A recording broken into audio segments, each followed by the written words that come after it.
আপনি কি কখনো ভেবে দেখেছেন একদিন আপনি শেষবারের মতো চোখ বন্ধ করবেন আর কখনোই চোখ খুলতে পারবেন না? আপনি শেষবারের মতো আপনার প্রিয়জনদের কণ্ঠ শুনবেন, কিন্তু তাদের আর কোনো জবাব দিতে পারবেন না। যখন সেই মুহূর্তটি আসবে, আপনার দেহ সেখানেই থাকবে, কিন্তু আপনার আত্মা যাত্রা শুরু করবে এক অজানা জগতের দিকে।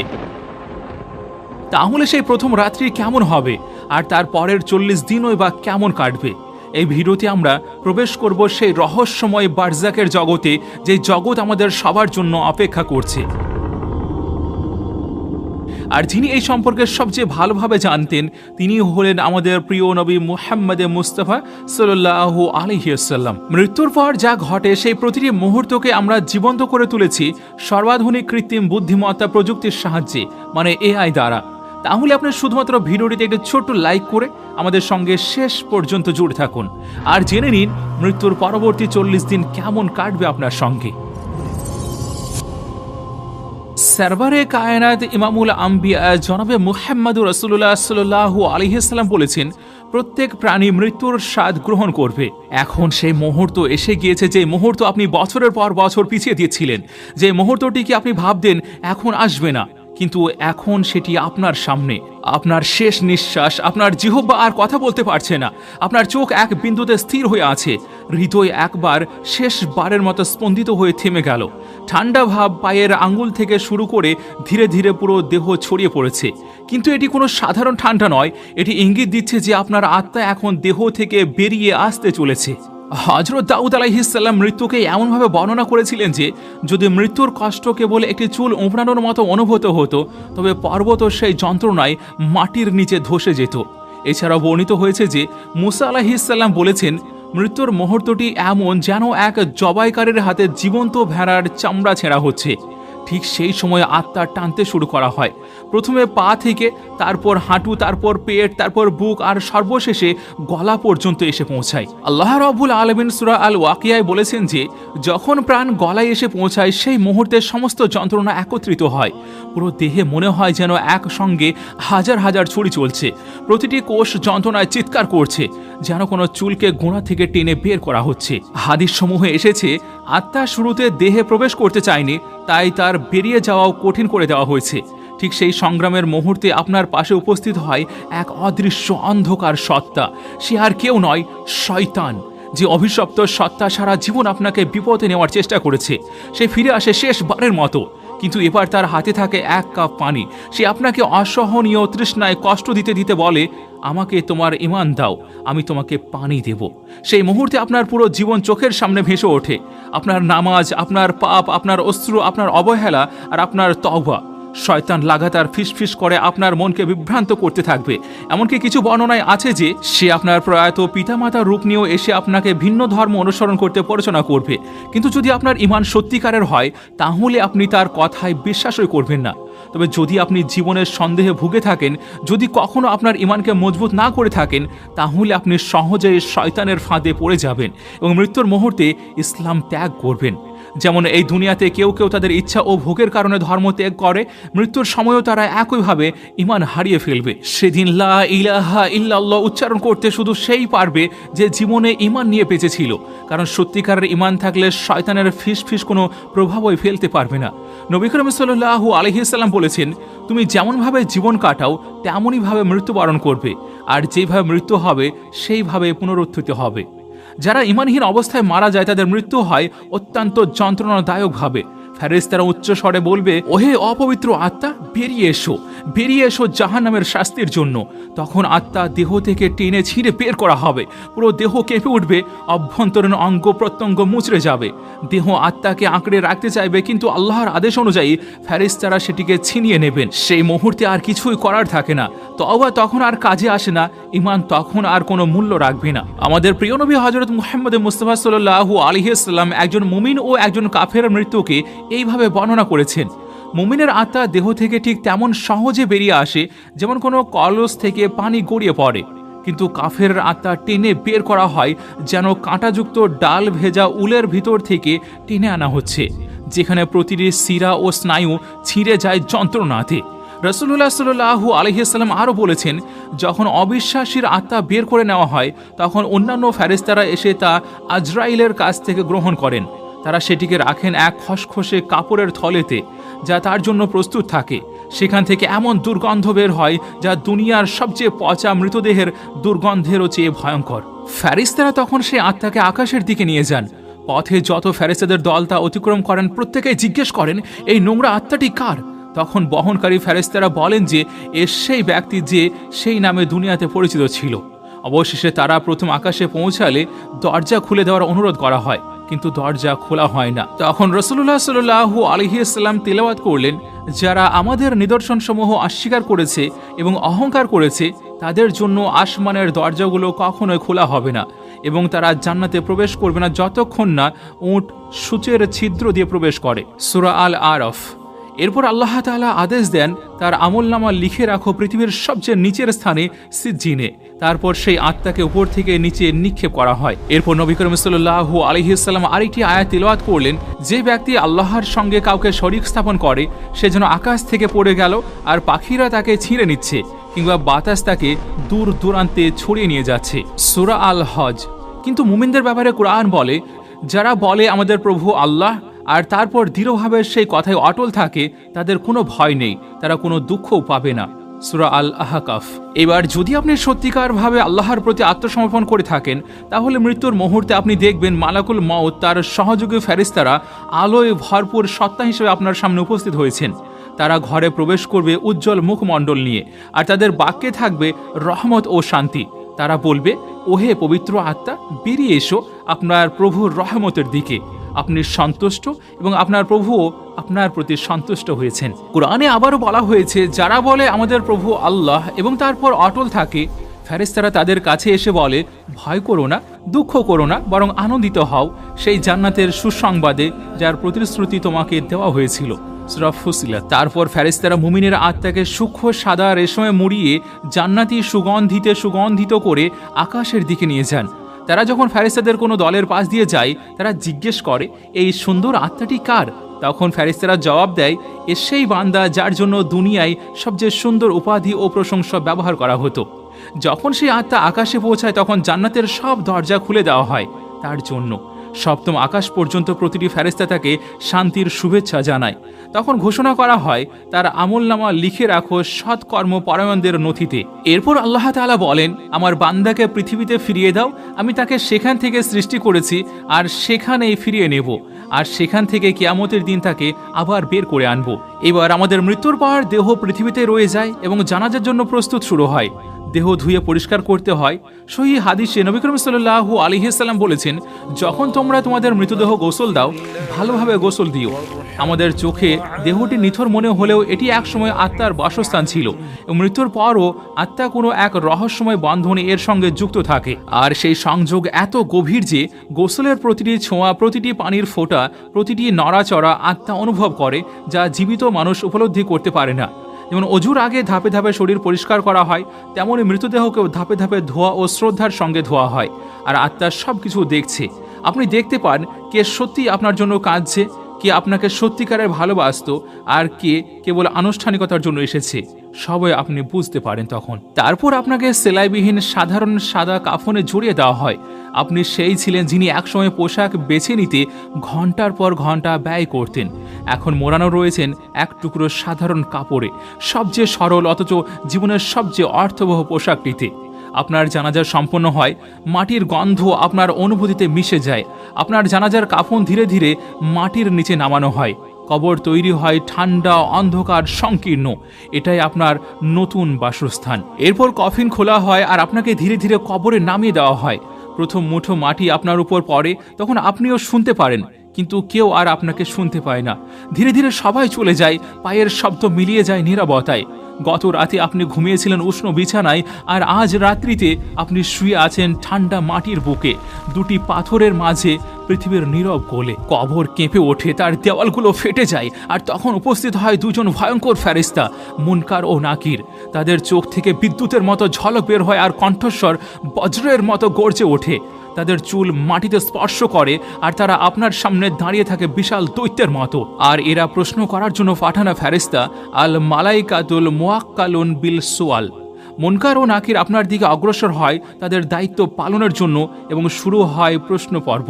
তোমার প্রভুকে? মান রব্বুকা? আপনি বলেন আপনার প্রভু আল্লাহ, যিনি আমার ইবাদতের একমাত্র অধিকারী ছিলেন। তারপর জিজ্ঞেস করে তোমার ধর্ম কি? মা দিনুকা? আপনি বলেন আমার ধর্ম ইসলাম। তারপর প্রশ্ন আসে তোমার নবী কে? মা নাবিয়ুকা? আপনি বলেন আমার নবী মুহাম্মদুর রাসূলুল্লাহ সাল্লাল্লাহু আলাইহি ওয়াসাল্লাম, তিনি বিশ্ব জগতের নূর। এরপর তারা জিজ্ঞেস করে তোমার কিতাব কি? মা কিতাবুকা? আপনি বলেন আমার কিতাব কুরআন। আর শেষ প্রশ্ন তোমার কাজ কি ছিল? মা আমালুকা? আপনি উত্তর দেন আমার যুবক বয়সের নামাজ, রোগের সময় আমার ধৈর্য ও শুকরিয়া, আর কষ্টের মধ্যেও আমার দান, এই সব আজ আমার সাক্ষী। একজন মুমিন এই সব প্রশ্নের উত্তর সহজে দিতে পারবে।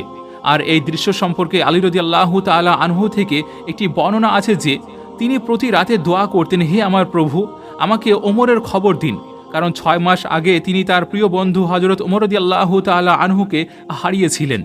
এক রাত্রিতে আলী রাদিয়াল্লাহু তাআলা আনহু স্বপ্নে ওমরকে দেখলেন। তিনি উচ্ছ্বাসিত হয়ে জড়িয়ে ধরলেন, হে আমার ভাই, তুমি কোথায় ছিলে? আমি 6 মাস ধরে তোমার অপেক্ষায় আছি। ওমর রাদিয়াল্লাহু তাআলা আনহু ক্লান্ত কিন্তু শান্ত দেখাচ্ছিলেন। তিনি বললেন, আলী, আজই মাত্র প্রশ্নোত্তর শেষ হলো, অনেক সময় লেগে গেল। মুনকার ও নাকির আমাকে জীবনের প্রতিটি কাজ সম্পর্কে জিজ্ঞেস করেছেন, কিন্তু আলহামদুলিল্লাহ আমি সফল হয়েছি।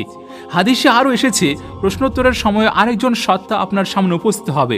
যদি আপনি সৎ ও ইমানদার জীবনযাপন করে থাকেন তাহলে আপনি দেখবেন এক মানুষ আসছেন সাদা পোশাকে আচ্ছাদিত, মুখে নূরের আভা, দেহ থেকে বের হচ্ছে জান্নাতি সুঘ্রাণ। আপনি অবাক হয়ে জিজ্ঞেস করবেন তুমি কে? তিনি হাসি মুখে উত্তর দেবেন, আমি তোমার সৎ কর্ম, আমি তোমার নামাজ, তোমার রোজা, রাতের সাজদা, তোমার আল্লাহর ভয়ে ফেলা অশ্রু। আমি এসেছি তোমার সঙ্গে থাকতে যতক্ষণ না কিয়ামতের দিন আসে, যাতে তুমি আর একা না হয়ে থাকো। আর এই সত্তা আপনাকে কবরের চাপ ও যন্ত্রণার হাত থেকে রক্ষা করবে। জান্নাতের সুবাস আপনার আত্মাকে ভরিয়ে তুলবে, অন্ধকার দূর হয়ে যাবে, আপনার কবর প্রশস্ত হয়ে যাবে যতদূর চোখ যায়। সেখানে আর কোনো ভয় থাকবে না, কোনো কষ্ট থাকবে না, শুধুই প্রশান্তি আর শান্তি। যদি আপনি সঠিকভাবে প্রশ্নগুলোর উত্তর দিতে পারেন তবে জান্নাতের একটি জানালা আপনার জন্য খুলে দেওয়া হবে। আল্লাহ রাব্বুল আলামিন আদেশ দেবেন, তার কবর প্রশস্ত করে দাও এবং জান্নাত থেকে তার জন্য একটি বিছানা প্রস্তুত করো। তখন আপনার পাশে একটি জানালা খুলে যাবে, সেখান থেকে আপনি জান্নাতের দৃশ্য দেখতে পাবেন, মুমিনদের চিরস্থায়ী নিবাস। আপনার হৃদয় প্রশান্তিতে ভরে উঠবে আর আপনি সেই দৃশ্যের দিকে তাকিয়ে থাকবেন কিয়ামতের দিন পর্যন্ত। আর আপনি যখন বারজাকের বাগানগুলোর একটিতে বিশ্রাম নিচ্ছেন তখন আপনি এক মধুর কণ্ঠ শুনবেন, তোমার জন্য জান্নাত, তোমার জন্য আমার সন্তুষ্টি, আমি কখনো তোমার প্রতি রুষ্ট হব না। এটাই তাদের পুরস্কার যারা ঈমানের পথে সংগ্রাম করেছে, যারা আল্লাহকে স্মরণ করেছে প্রতিটি নিঃশ্বাসে। কিন্তু প্রতিটি কবর এমন নয়। যদি কেউ প্রশ্নগুলোর উত্তর না দিতে পারে, যদি সে দুনিয়ার জীবন কাটিয়ে দেয় গাফিলতিতে, খেলাধুলা আর ভোগ বিলাসে, যদি সে তার প্রভুকে চিনতে না পারে, তাহলে যখন ফেরেশতারা জিজ্ঞেস করে তোমার প্রভুকে, সে বলবে আমি জানি না। তোমার নবীকে, তোমার ধর্ম কি, তোমার আমল কি ছিল, সে শুধু বলবে আমি জানি না। অবিশ্বাসী ও মুনাফিকরা এসব প্রশ্নের উত্তর কখনো দিতে পারবে না। তখন ফেরেশতারা বলবে আমরা জানতাম তুমি এইভাবে উত্তর দেবে। তারপর কবর সংকীর্ণ হয়ে যাবে, মাটি তাদের হাড়গুলোকে এমনভাবে চেপে ধরবে যে পাঁজরের হাড় একে অপরের সঙ্গে মিশে যাবে। নিচের ভূমি পরিণত হবে অন্ধকারের শাস্তির জায়গায়। জাহান্নামের দরজা খুলে দেওয়া হবে তাদের জন্য, তারা সেই শাস্তি দেখতে পাবে যদিও তারা তখনও কবরে আছে। জাহান্নামের আগুনের উত্তাপ ও দুর্গন্ধ তাদের হৃদয় ছুঁয়ে যাবে। কবরের চারিদিক থেকে মাটি তাদের চেপে ধরবে। যখন পৃথিবী তাদের জন্য সংকীর্ণ হয়ে উঠবে তখন আর কোনো রহমত অবশিষ্ট থাকবে না। রাসূলুল্লাহ সাল্লাল্লাহু আলাইহি ওয়াসাল্লাম বলেছেন, কবর তাকে এমনভাবে চেপে ধরবে যতক্ষণ না তার পাঁজর একে অপরের সঙ্গে মিশে যায়। মুনকার ও নাকিরের চোখ বিদ্যুতের মতো ঝলসে উঠবে, তাদের কণ্ঠ বজ্র ধ্বনির মতো গর্জে উঠবে, তাদের দাঁত বন্য ষাঁড়ের শিংয়ের মতো তীক্ষ্ণ হবে, তাদের উপস্থিতি আত্মাকে ভয়ে কাঁপিয়ে দেবে। এই ফেরেশতারা হাসে না, তাদের মধ্যে কোনো দয়া নেই, কারণ আপনি নামাজ বিলম্ব করেছেন, ঈমানকে তুচ্ছ ভেবেছেন। এখন তারা শাস্তি বাড়িয়ে দেয়। কবরের মাটি আগুনে পরিণত হয়, আগুন কবরকে ঘিরে ধরে, ধোঁয়ায় বাতাস ভরে যায়, মানুষ চিৎকার করে ওঠে, কিন্তু আজ কোনো পালানোর পথ নেই। তারপর কবরের ভিতরে প্রবেশ করে আরেকটি সত্তা, ভয়ঙ্কর মুখ, নোংরা পোশাক, দুর্গন্ধে ভরা দেহ। মৃত ব্যক্তি ভয়ে জিজ্ঞেস করে তুমি কে? সে জবাব দেয় আমি তোমার কর্ম, তোমার সেই পাপ যেগুলোর জন্য তুমি কখনো তওবা করনি, আমি সেই সুযোগগুলো যেগুলো তুমি নষ্ট করেছো, আমি তোমার কাজের প্রতিচ্ছবি। আর এই সত্তা তার সঙ্গে কিয়ামতের দিন পর্যন্ত থাকবে, প্রতিনিয়ত তার যন্ত্রণা অনুতাপ বাড়িয়ে দেবে। তারপর শুরু হবে আর এক শাস্তি। আল্লাহ রাব্বুল আলামিন ৯৯টি সাপ, বিশাল সাপ তার কবরের ভিতরে পাঠাবে। তবে এগুলো দুনিয়ার সাপ নয়, প্রত্যেকটি সাপ শাস্তির জন্য সৃষ্টি হয়েছে। প্রতিটি কামড় আত্মাকে স্মরণ করিয়ে দেবে তার করা পাপের কথা। রাসূলুল্লাহ সাল্লাল্লাহু আলাইহি ওয়াসাল্লাম বলেছেন, যদি ওই সাপগুলোর মধ্যে কেবল একটি সাপের দাঁত পৃথিবীতে স্পর্শ করত, তবে কিয়ামতের দিন পর্যন্ত সেই ভূমিতে কিছুই জন্মাতো না। আর এই সাপগুলো তাদের শাস্তি দিতে থাকবে নিরবচ্ছিন্নভাবে যতক্ষণ না শেষ সময় না এসে যায়। আর যখন কিয়ামতের দিন আসবে তখনও তাদের শাস্তির অবসান হবে না। এটি তো কেবল শুরু মাত্র, কখনোই শেষ নয়। তাই কবরের মানুষ চিৎকার করে বলবে, হে আল্লাহ রব্বুল আলামিন, দয়া করে কিয়ামতের দিনটি শুরু করে দাও। কারণ তখন সে বুঝতে পারে এখন পর্যন্ত সে যা ভোগ করছে তা ছিল কেবল শুরু মাত্র। একদিন নবী করিম সাল্লাল্লাহু আলাইহি ওয়াসাল্লাম একটি কবরের পাশ দিয়ে যাচ্ছিলেন, তো আপনি সাল্লাল্লাহু আলাইহি ওয়াসাল্লাম সাহাবাদের বললেন, যদি এই কবরের মানুষটি পৃথিবীতে ফিরে যেতে পারত, তবে সে তার পরিবারকে দেখতে চাইতো না, তার সম্পদও সম্পূর্ণ করতে চাইতো না, সে শুধু চাইতো 2 রাকাত নামাজ পড়তে, কারণ এখন সে বুঝেছে আর একদিন আমরাও বুঝবো। যায়েদ ইবনে সাবিত রাদিয়াল্লাহু তাআলা আনহু বর্ণনা করেন, আমরা একবার আল্লাহ রাসূলের সঙ্গে বানু নাজ্জারের এক বাগানে গিয়েছিলাম। আপনি সাল্লাল্লাহু আলাইহি ওয়াসাল্লাম তখন একটি বাহনের উপর ছিলেন। হঠাৎ তা ভয় পেয়ে তাকে প্রায় ফেলে দেয়। আমরা লক্ষ্য করলাম কাছে কিছু কবর রয়েছে। তখন নবী করিম সাল্লাল্লাহু আলাইহি ওয়াসাল্লাম বললেন, তোমরা জানো কি এই কবরের মানুষগুলো কেন শাস্তি পাচ্ছে? আমরা বললাম, আল্লাহ ও তার রাসূলই সবচেয়ে ভালো জানেন। তখন আপনি সাল্লাল্লাহু আলাইহি ওয়াসাল্লাম বললেন, যদি আমি আশঙ্কা না করতাম যে তোমরা একে অপরকে আর কবর দেবে না, তবে আমি আল্লাহর কাছে দোয়া করতাম যেন তোমরা কবরের শাস্তি শুনতে পারো, যেমন আমি শুনি। তারপর আপনি সাল্লাল্লাহু আলাইহি ওয়াসাল্লাম আমাদের থেকে মুখ ফিরিয়ে নিলেন এবং বললেন যে তোমরা আল্লাহর কাছে আশ্রয় চাও কবরের শাস্তি থেকে। আর তিনি এটি 3 বার পুনরাবৃত্তি করলেন। সেই মুহূর্তে আর কোনো বন্ধু, ভাই, মা, বাবা, সন্তান কেউ ওই পাশে থাকবে না। আর ঠিক তখন সত্য স্পষ্ট হয়ে ওঠে, এই দুনিয়া আপনার আসল জীবন ছিল না, আসল বাস্তবতা এখন থেকে শুরু হচ্ছে। দুনিয়া ছিল কেবল এক পর্দা, আর কবর সেই পর্দার পিছনের মঞ্চ, যা অনন্ত জীবনের প্রথম দরজা। এখন আসুন কবরের সবচেয়ে রহস্যময় দিকটির দিকে, বারজাখের জগৎ। আমরা যখন কবরের কথা ভাবি, সাধারণত মাটির নিচের এক অন্ধকার গর্তের কথা কল্পনা করি। কিন্তু যেমন স্বপ্নের সঙ্গে আপনার বিছানার কোনো সম্পর্ক নেই, তেমনি কবরের আসল বাস্তবতাও সেই মাটির সঙ্গে সম্পর্কিত নয়, যেখানে দেহটি শয়িত আছে। কবর বা বারজাখ আসলে এক করিডোর, 2টি জগতের মধ্যবর্তী এক পথ। এটি সেই সেতু যার মধ্য দিয়ে আমরা পরকালের জীবনে প্রবেশ করি। আজরাইল আলাইহিস সালাম যখন আত্মা গ্রহণ করেন, সেই মুহূর্ত থেকে মানুষ প্রবেশ করে যায় এক অপেক্ষার স্থানে, এক আধ্যাত্মিক জগতে, যা এই দুনিয়া ও আখিরাতের মাঝামাঝি। এটি এক অবস্থা থেকে অন্য অবস্থায় পরিবর্তনের প্রক্রিয়া। এই জগৎ দেখতে আমাদের দুনিয়ার মতো হলেও এখানে কোনো সূর্য নেই, তবুও আলোয় ভরা। এটি দুনিয়ার চেয়ে বিস্তৃত, উজ্জ্বল এবং শান্তিময়। আর হ্যাঁ, মৃতেরা আমাদের সব শব্দ শুনতে পারে, তারা প্রতিটি শব্দ শুনতে পায়, এমনকি যারা কবর থেকে সরে যাচ্ছে তাদের পায়ের আওয়াজ পর্যন্ত। আমরা এটি জানি বদরের যুদ্ধ থেকে।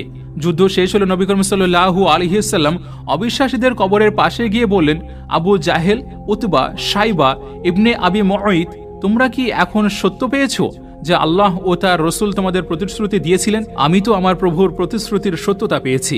ওমর রাদিয়াল্লাহু তাআলা আনহু অবাক হয়ে বললেন, হে আল্লাহ রসুল, আপনি কি মৃতদের সঙ্গে কথা বলছেন?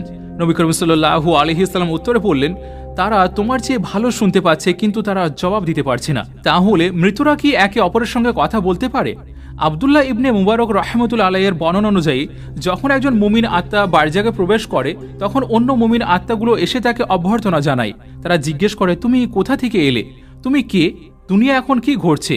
নতুন আগন্তুক তখন জিজ্ঞেস করে, আমার সেই বন্ধু কোথায়? সে তো আগেই মারা গিয়েছিল, সে কি এখানে নেই? যদি তারা তার নাম চিনতে না পারে, তারা বলে দেয় যে না, আমরা তাকে দেখিনি। তখন সে বুঝতে পারে, যদি সে তোমাদের মধ্যে না থাকে তবে নিশ্চয়ই সে সিজ্জিনে আছে, অন্ধকারে বন্দী, একা। কিন্তু যদি আত্মাটি একজন মুমিনের হয়, তাহলে সে তার পরিবার ও প্রিয়জনের সঙ্গে মিলিত হয়, যারা আগে মৃত্যুবরণ করেছে।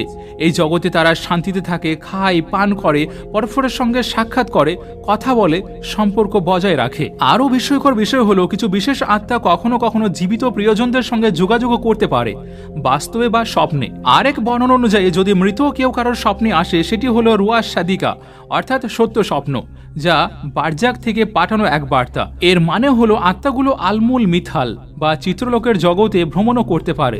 তাই যখন আপনি আপনার প্রয়াত পিতা, মাতা, সন্তান বা প্রিয়জনকে স্বপ্নে দেখেন, জেনে রাখুন সেটি সাধারণ স্বপ্ন নয়, বরং এক সত্যিকারের সাক্ষাৎ, বারজাকের দুনিয়া থেকে আপনার জন্য পাঠানো এক শান্ত বার্তা। আপনি যাকে স্বপ্নে দেখেন, তিনি প্রকৃতপক্ষে তার আত্মা, রূহ, যা রুহানি জগৎ থেকে আপনাকে দেখতে আসে। নবী করিম সাল্লাল্লাহু আলাইহি ওয়াসাল্লামের সবুজ পাখি সম্পর্কিত হাদিস অনুযায়ী ব্যাখ্যাকার সাইদ নুরসি বলেন, জান্নাতবাসীদের আত্মাগুলো বারজাকের জগতে সবুজ পাখির উপর আরোহণ করে আর জান্নাতের বাগানগুলোতে অবাধে বিচরণ করে। কিছু আলিম বলেন, এমনকি আপনি যখন কারোর কবর জিয়ারত করেন তখনও হতে পারে যে সেখানে শায়িত আত্মাটি কোনো এক আকারে উপস্থিত থাকে এবং আপনার কথা শুনছে। উদাহরণস্বরূপ, আপনি যদি আপনার মায়ের কবর জিয়ারত করেন, তার জন্য দোয়া করেন, কুরআন তিলাওয়াত করেন, আর হঠাৎ পাশের গাছ থেকে কোনো পাখি গান গেয়ে ওঠে, তাহলে কে জানে হয়তো সেই পাখির পিঠে তার আত্মা এসেছে আপনার সঙ্গে দেখা করতে। এক বর্ণনা এসেছে, উম্মে হানি রাদিয়াল্লাহু তাআলা আনহা, যিনি হযরত আলীর বোন ছিলেন, তিনি নবী করিম সাল্লাল্লাহু আলাইহি সাল্লামকে জিজ্ঞেস করলেন, হে আল্লাহর রাসূল, আমরা যখন মারা যাব তখন কি একে অপরকে দেখতে ও সাক্ষাৎ করতে পারবো? নবী করিম সাল্লাল্লাহু আলাইহি সাল্লাম উত্তর দিলেন, আত্মা তখন পাখির আকার ধারণ করে জান্নাতের ফল খায়, আর যখন কিয়ামতের দিন আসবে তখন প্রতিটি আত্মা তার দেহে ফিরে যাবে। আরেক সাহাবী জিজ্ঞেস করলেন, হে আল্লাহর রাসূল, মৃতরা কি একে অপরকে চিনবে? তিনি উত্তরে বললেন, হ্যাঁ, তারা একে অপরকে চিনবে, যেমন এক গাছের ডালে বসা পাখিরা একে অপরকে চিনে ফেলে। অতএব আমাদের প্রিয়জনেরা আমাদের ছেড়ে চিরতরে চলে যায় না, তারা কেবল অল্প দূরে বারজাকের এক স্টেশনে অপেক্ষা করছে, কিন্তু তাদের সময় অনেক দ্রুত চলে, আমাদের তুলনায় অনেক দ্রুত। আমাদের মৃত্যু কিংবা তাদের মৃত্যু কোনোটিই চূড়ান্ত নয়। আত্মার সম্পর্ক কখনোই ছিন্ন হয় না, শুধু এক পর্দা, এক মাত্রিক বিভাজন আমাদের আলাদা করে রাখে।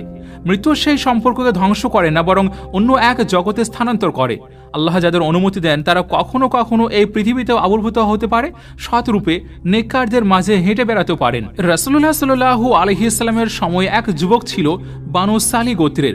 সে মৃত্যুবরণ করলে তার শোকার্ত মা নবীর কাছে এসে বললেন, হে আল্লাহর রাসূল, আমাদের গোত্রের মানুষ একের পর এক মারা যাচ্ছে, আমি কি তাদের মাধ্যমে আমার ছেলে বিশকে সালাম পাঠাতে পারি? নবী করিম সাল্লাল্লাহু আলাইহি সাল্লাম বললেন, হ্যাঁ, সেই সত্তার কসম যার হাতে আমার প্রাণ, মৃতরা একে অপরকে চিনে থাকে, তারা মিলিত হয় ঠিক যেমন এক ডালে বসা পাখি। সেই দিন থেকে যখন ওই বানু সালি গোত্রের কেউ মৃত্যুর কাছাকাছি আসতো, তাদের আত্মীয়রা তার পাশে দাঁড়িয়ে বলতো, দয়া করে আমার সালাম পৌঁছে দিও আমার ছেলে বিশের কাছে।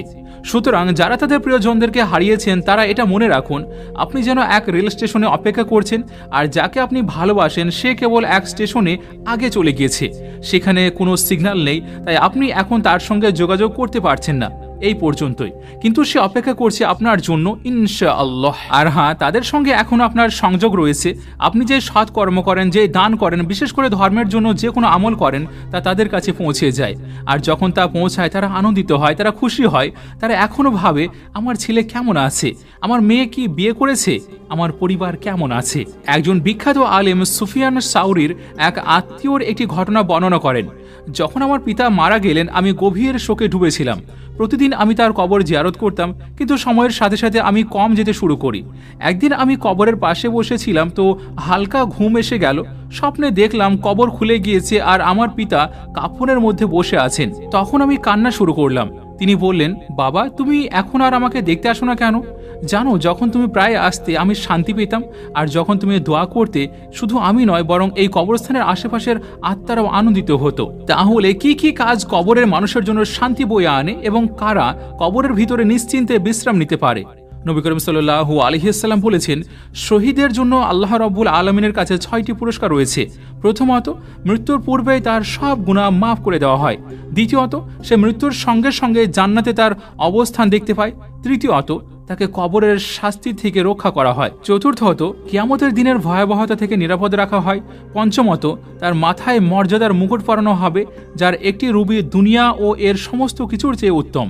এবং ষষ্ঠত, তাকে জান্নাতের 72 হুর দান করা হয় এবং সে তার পরিবারের 70 জন সদস্যের জন্য আল্লাহর কাছে সুপারিশ করতে পারবে। কিন্তু যারা শহীদদের চেয়েও উচ্চ মর্যাদার অধিকারী তারা হলেন আলেম বা জ্ঞানী ব্যক্তিরা। রাসূলুল্লাহ সাল্লাল্লাহু আলাইহি সাল্লাম বলেছেন, কিয়ামতের দিনে আলেমদের কলমের কালি শহীদদের রক্তের সঙ্গে ওজন করা হবে, আর আলেমদের কালি হবে অধিক ভারী। আরেক হাদিসে নবী করিম সাল্লাল্লাহু আলাইহি সাল্লাম বলেন, মানুষের মৃত্যুর পর তার আমলের খাতা বন্ধ হয়ে যায়, তবে 3 জনের খাতা খোলাই থাকে। একজন যিনি দান করেন এমন কিছু যা চলমান থাকে, সদকায়ে জারিয়া। একজন যিনি এমন জ্ঞান রেখে যান যা অন্যরা উপকারে লাগায়, এবং একজন যার সন্তান তার জন্য দোয়া করে। আর তিরমিজি শরীফের হাদিসে বর্ণিত হয়েছে, যার হৃদয় আল্লাহর পথে প্রচেষ্টায় লিপ্ত থাকে তার আমল মৃত্যুর পরও কিয়ামত পর্যন্ত বৃদ্ধি পেতে থাকে এবং তাকে কবরের পরীক্ষার হাত থেকেও রক্ষা করা হয়। আপনার নামাজ, আপনার সৎকর্ম, আপনার দান, এই সব ওই মৃতদের জন্য দুনিয়ার যে কোনো কিছুর চেয়ে মূল্যবান উপহার। আপনি যখন মায়ের গর্ভে ছিলেন তখন আপনি তার শরীরের নির্ভরশীল ছিলেন। এখন আপনার দোয়া ও নেক কাজের মাধ্যমে আপনি তার কবরের প্রশান্তির উৎস হতে পারেন। হয়তো একসময় আপনার পিতা আপনাকে দুনিয়ার জন্য আশ্রয় দিয়েছিলেন, আর এখন আপনি তার কবরকে শান্তির আশ্রয় দিতে পারেন আপনার আমলের মাধ্যমে। এক ব্যক্তি নবী করিম সাল্লাল্লাহু আলাইহি সাল্লামের কাছে এসে বললেন, হে আল্লাহর রাসূল, আমার মা মারা গিয়েছেন। যদি তিনি জীবিত থাকতেন তবে নিশ্চয় দান করতেন। আমি কি তার পক্ষ থেকে দান করতে পারি? নবী করিম সাল্লাল্লাহু আলাইহি সাল্লাম বললেন, অবশ্যই পারো। আর এটি শুধু পিতা মাতার জন্য নয়, এটি আপনার সব প্রিয়জনের জন্য প্রযোজ্য। তারা বারজাকের সেই স্টেশনে আপনার জন্য অপেক্ষা করছে, আর যখন আপনি সেখানে পৌঁছাবেন ইনশাআল্লাহ তারা আপনাকে অভ্যর্থনা জানাবে এই বলে যে, তুমি যা পাঠিয়েছিলে তা আমাদের কাছে পৌঁছিয়েছে, তোমার সব উপহার এসে গিয়েছে, স্বাগতম, একদিন আমরা আবার মিলিত হলাম। রাসূলুল্লাহ সাল্লাল্লাহু আলাইহি সাল্লাম একবার তার সাহাবীদের বর্ণনা দিচ্ছিলেন কিভাবে মুনকার ও নাকির ভয়ঙ্কর ভাবমূর্তিতে মৃতদের প্রশ্ন করে। তখন হযরত ওমর রাদিয়াল্লাহু তাআলা আনহু জিজ্ঞেস করলেন, হে আল্লাহর রাসূল, সেই সময়ে কি আমাদের বুদ্ধি ও সচেতনতা এখনকার মতোই থাকবে? নবী করিম সাল্লাল্লাহু আলাইহি সাল্লাম উত্তর দিলেন, হ্যাঁ, তোমাদের সেই একই বোধ থাকবে। ওমর রাদিয়াল্লাহু তাআলা আনহু বললেন, তাহলে তো কোনো ভয়ের কারণ নেই, আমি জানি কিভাবে উত্তর দিতে হয়। এই কথার পরে আল্লাহ রাব্বুল আলামিন কুরআনে অবতীর্ণ করেন, আল্লাহ তাদেরকে দৃঢ় রাখবেন যারা ঈমান এনেছে এই দুনিয়ায় ও আখিরাতে দৃঢ় বাণীর মাধ্যমে। সূরা ইব্রাহিম। এবার যখন হযরত ওমর রাদিয়াল্লাহু তাআলা আনহু মৃত্যুবরণ করলেন তখন আলী রাদিয়াল্লাহু তাআলা আনহু এই ঘটনাটি স্মরণ করলেন এবং ভাবলেন, ওমর এখন কবরে ফেরেশতাদের কিভাবে জবাব দিচ্ছেন। তিনি চোখ বন্ধ করলেন, মনোযোগ নিবদ্ধ করলেন এবং গভীর ধ্যানে নিমগ্ন হলেন। এরপর আল্লাহ রাব্বুল আলামিন তার দৃষ্টির পর্দা সরিয়ে দিলেন।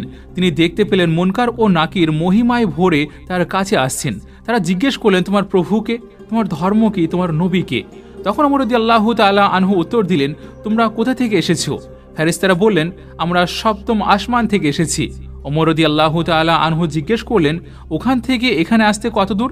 তারা বললেন, ৭,০০০ বছরের পথ। ওমর রাদিয়াল্লাহু তাআলা আনহু তখন বললেন, তোমরা ৭,০০০ বছরের পথ পেরিয়ে এসেও তোমাদের প্রভুকে ভুলোনি, তাহলে আমি কিভাবে আমার প্রভুকে ভুলে যাব? শুধু এই কারণেই যে আমি আমার ঘর ছেড়ে কবরের ঘরে এসেছি? ফেরেশতারা বললেন, আমরা জানতাম আপনি এমনই উত্তর দেবেন, কিন্তু আমাদের নির্দেশ ছিল এইভাবে এসে আপনাকে জিজ্ঞেস করা। এই দৃশ্য দেখে আলী রাদিয়াল্লাহু তাআলা আনহু চোখ খুলে বললেন, হে ওমর, আল্লাহ আপনাকে বরকত দান করুক।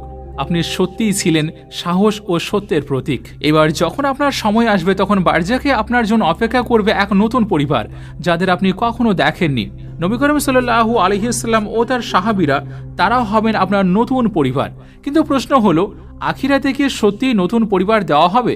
আমরা মৃতদের জন্য যে দোয়া করি তাতে বলি যে, হে আল্লাহ, তাদেরকে এমন একটি ঘর দিন যা তাদের এই ঘরের চেয়ে অনেক উত্তম, এটি এমন পরিবার দিন যা তাদের এই পরিবারের চেয়ে অনেক উত্তম, এবং এমন এক সঙ্গী দিন যা তাদের পূর্বের সঙ্গীর চেয়ে উত্তম। কিছু আলেম বলেন, এই নতুন পরিবার বলতে বোঝানো হয়েছে বারজাকের জগতে থাকা নেককার আত্মাগুলোকে, যারা সেখানে একে অপরের সঙ্গী ও বন্ধু হয়ে থাকে।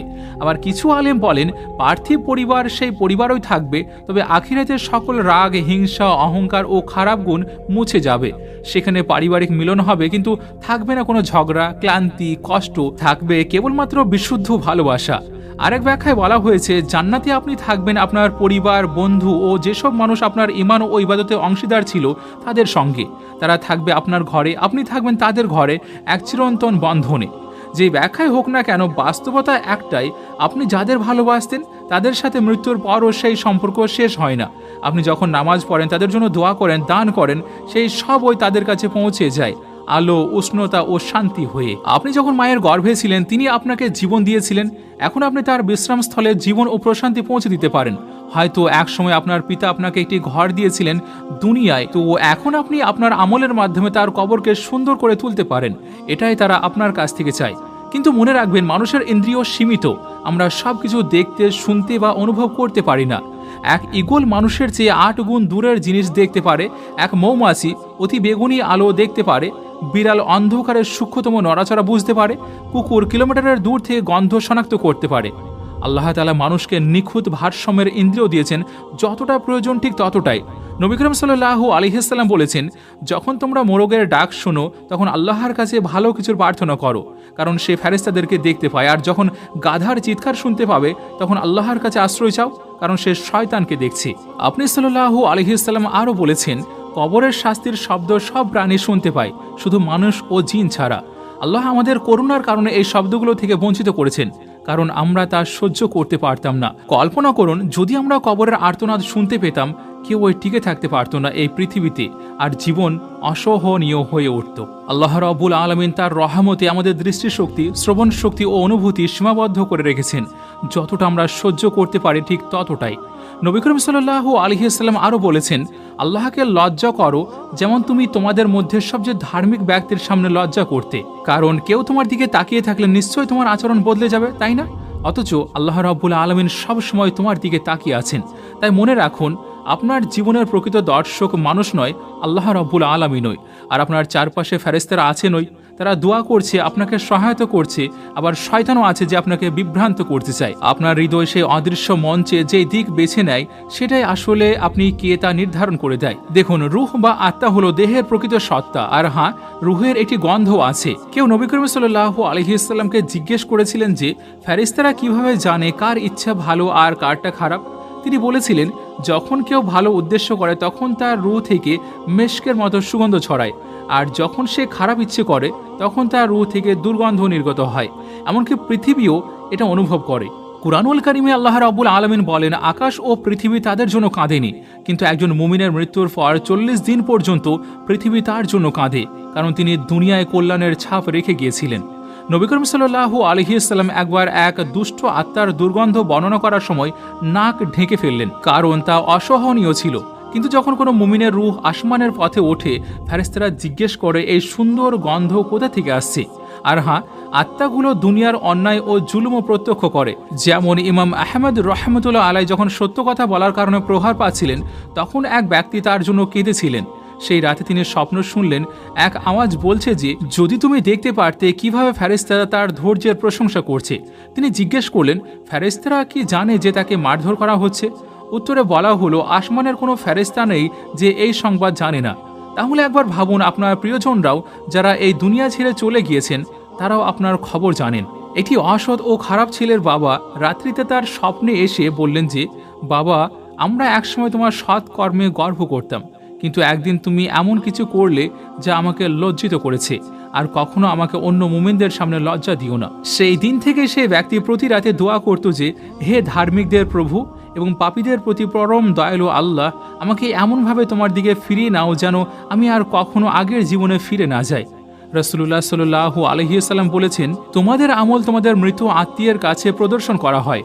যদি তা ভালো হয় তারা আনন্দিত হয়, আর যদি তা মন্দ হয় তারা বলে যে, হে আল্লাহ, যেমন তুমি আমাদের হেদায়েত করেছো তাকেও হেদায়েত দাও। এটাই হলো তাদের দোয়া যারা আমাদের আগে চলে গিয়েছেন। মৃত্যুর পর প্রথম 40 দিন অত্যন্ত গুরুত্বপূর্ণ। কল্পনা করুন, একটি আত্মা কবরের অন্ধকার, নীরবতা ও ভয়ে শুয়ে আছে। হঠাৎ ফেরেশতারা এসে বলে, তোমার ছেলে তোমার জন্য নামাজ পড়েছে, তোমার মেয়ে তোমার নামে দান করেছে, কেউ তোমার শেখানো জ্ঞান অনুযায়ী কাজ করছে। তখন মনে হয় যেন জ্বলন্ত মাটিতে শীতল বৃষ্টির ফোঁটা পড়ছে। ভয় কমে যাচ্ছে, কবর আলোকিত হচ্ছে, আত্মার উপর শান্তি নেমে আসছে। তাই জীবন শেষ হলেও এই কাজগুলো আত্মাকে মনে করিয়ে দেয় তার উত্তরাধিকার এখনও বেঁচে আছে। এই 40 দিন কোনো কুসংস্কার নয়, এটি এক স্মরণ যে আত্মার সঙ্গে দুনিয়ার সম্পর্ক হঠাৎ ছিন্ন হয় না। আত্মা যখন বারজাকের জগতে স্থিত হয়, তখন তার পরিবারের দোয়া ও স্মরণ সবচেয়ে কার্যকর প্রভাব ফেলে। এই কারণে বহু মুসলিম পরিবারের মৃত্যুর পর 40 দিন ধরে কোরআন তিলাওয়াত করে থাকেন, দোয়া করেন, দান করেন। কারণ এই জন্যই নয় যে তার আত্মা ঘুরে বেড়াচ্ছে, বরং আত্মা তখন রহমতের প্রয়োজনীয় অবস্থায় থাকে। এই 40 দিনের ভিতরে জীবিতদের জন্য আছে এক গভীর শিক্ষা। একদিন আমরাও সেই কবরের ভিতরে শুয়ে থাকব, অপেক্ষা করব কেউ যেন আমাদের কথা ভাবে, আমাদের জন্য দোয়া করে, আমাদের পক্ষ থেকে কোরআন তিলাওয়াত করে বা দান করে। কারণ মৃত্যু এসে গেলে আমলের খাতা বন্ধ হয়ে যায়। তখন আর কেউ নিজের জন্য নামাজ, রোজা বা দান করতে পারবে না। কিন্তু আল্লাহর দয়া অসীম। তিনি মৃত্যুর পরও 3টি দরজা খোলা রেখেছেন: চলমান দান, সদকায়ে জারিয়া, উপকারী জ্ঞান, আর এমন এক ধার্মিক সন্তান যে তার জন্য দোয়া করে। এগুলো মৃতদের জন্য মুক্তির দরজা আর জীবিতদের জন্য দায়িত্ব। কিন্তু এই কাজ শুধু 40 দিনেই থেমে থাকা উচিত নয়। যখনই আমরা তাদের কথা মনে করি, আমাদের উচিত তাদের জন্য দোয়া, কুরআন তেলাওয়াত ও সবের উপহার পাঠানো। রাসূলুল্লাহ সাল্লাল্লাহু আলাইহি সাল্লাম বলেছেন, কবর জিয়ারত করো, কারণ তা তোমাদের মৃত্যুর কথা স্মরণ করিয়ে দেয়। আর জেনে রাখুন, কবরের মধ্যে শায়িত মানুষের জন্য কুরআন হলো সবচেয়ে মূল্যবান উপহার। আল্লাহর বাণীগুলো শুধু শব্দ নয়, এগুলো আলো বহন করে, যা রহমতের মতো কবরের উপর নেমে আসে। নবী করিম সাল্লাল্লাহু আলাইহি সাল্লাম বলেছেন, সূরা আল মুলক পাঠ করা মানুষকে কবরের শাস্তি থেকে রক্ষা করে। তাহলে ভাবুন, যে ব্যক্তি দুনিয়ায় প্রতিদিন রাতে সূরা মুলক পাঠ করত, এখন সে কবরের ভিতরে বিশ্রামে আছে, আর সে সূরার আলো ও সুরক্ষা তাকে ঘিরে রেখেছে। এটাই আল্লাহর প্রতিশ্রুতি। যখন কাউকে মাটিতে শুয়ে দেওয়া হয়, এই সূরা ঢাল হয়ে দাঁড়ায়, তাকে বিপদ থেকে রক্ষা করে, কবরকে শান্তিতে ভরে দেয়। আর যদি কেউ জীবনে নিয়মিততা পাঠ নাও করে থাকে, তবুও তার পরিবার যখন তার নামে কুরআন তিলাওয়াত করে, সেই রহমত ব্যর্থ হয় না। ফেরেশতারা সেই আলো সরাসরি তার কবর পর্যন্ত নিয়ে যায়, অন্ধকার দূর হয়, নিঃসঙ্গতা হালকা হয়, আর আত্মাকে ঘিরে থাকে আল্লাহর বাণীর প্রশান্ত নূর। অনেক মুসলিম পরিবারে কেউ মারা গেলে সূরা ইয়াসিন পাঠ করা হয়। যদিও আলেমদের মাঝে কিছু বিশদে মতভেদ আছে, কিন্তু মূল বার্তা একটাই, কুরআন জীবিত ও মৃত উভয়ের জন্য কল্যাণকর। জীবিতদের জন্য এটি স্মরণ ও শিক্ষা, মৃতদের জন্য এটি উপহার। কারণ কবরের ভিতরে দুনিয়ায় আর কিছুই পৌঁছাতে পারে না, না ধন সম্পদ, না মর্যাদা, না সাফল্য, কিন্তু কোরআনের শব্দ পৌঁছিয়ে যায়, আর তা হয়ে ওঠে অমূল্য বরকত। মুমিনের জন্য এটি যেন আগুনের উপর ঠান্ডা পানির মতো, আর পাপীর জন্য এটি এক কোমল ঔষধ, যা অনুশোচনাকে প্রশমিত করে। কোরআনের প্রতিটি আয়াত যেন এক একটি আলো, যা কবরের অন্ধকারকে দূর করে দেয়। ভাবুন, সূরা আল ফাতিহা যা প্রতিটি মুসলিম মুখস্থ করে রাখে, মৃতের জন্য এটি পাঠ করা মানে তার হিদায়াতের রহমত ও আশা কামনা করা। আর সূরা আল ইখলাস ছোট হলেও তাওহীদের ঘোষণা পূর্ণ আছে। একে আন্তরিকভাবে পাঠ করলে মৃত্যুর আত্মার জন্য পাহাড় সময় সব পৌঁছিয়ে যায়। মৃত্যুর পরের প্রথম 40 দিনে আত্মা যখন তার নতুন স্থানে অভ্যস্ত হচ্ছে, তখন তার নামে কোরআন পাঠ করা যেন এক খালি ঘরে আসবাব রাখার মতো, যা উষ্ণতা, শান্তি ও সঙ্গ এনে দেয়। কোরআনের সৌন্দর্য হলো এটি সময়ের সীমায় আবদ্ধ নয়।